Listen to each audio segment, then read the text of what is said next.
சங்கீதம் 4. சாம்ஸ் 4. என் நீதியின் தேவனே, நான் கூப்பிடுகையில் எனக்கு செவிகொடும்.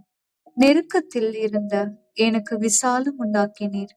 எனக்கு இறங்கி என் விண்ணப்பத்தை கேட்டருளும். Hear me when I call, O God of my righteousness. Thou hast enlarged me when I was in distress. Have mercy upon me and hear my prayer. மனுபுத்திரரே, எதுவரைக்கும் என் மகிமையை அவமானப்படுத்தி வீணானதை விரும்பி பொய்யை நாடுவீர்கள்? O ye sons of men, how long will ye turn my glory into shame? How long will ye love vanity and seek after leasing? பக்தியுள்ளவனை கர்த்தர் தமக்காக தெரிந்து கொண்டார் என்று அறியுங்கள். நான் கர்த்தரை நோக்கி கூப்பிடுகையில் அவர் கேட்பார். But know that the Lord hath set apart him that is godly for himself. The Lord will hear when I call unto him. நீங்கள் கோபம் கொண்டாலும் பாவம் செய்யாதிருங்கள். உங்கள் படுக்கையிலே உங்கள் இருதயத்தில் பேசிக்கொண்டு அமர்ந்திருங்கள். Stand in awe and sin not.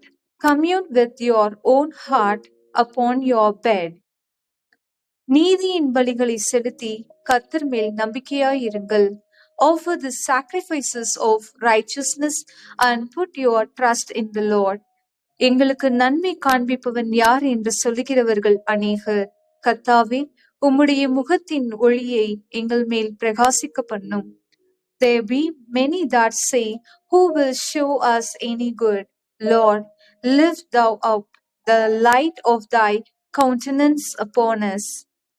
அவர்களுக்கு தானியமும் திராட்சரசமும் பெருகி இருக்கிற காலத்தின் சந்தோஷத்தை பார்க்கிலும் அதிக சந்தோஷத்தை என் இருதயத்திலே தந்தீர்.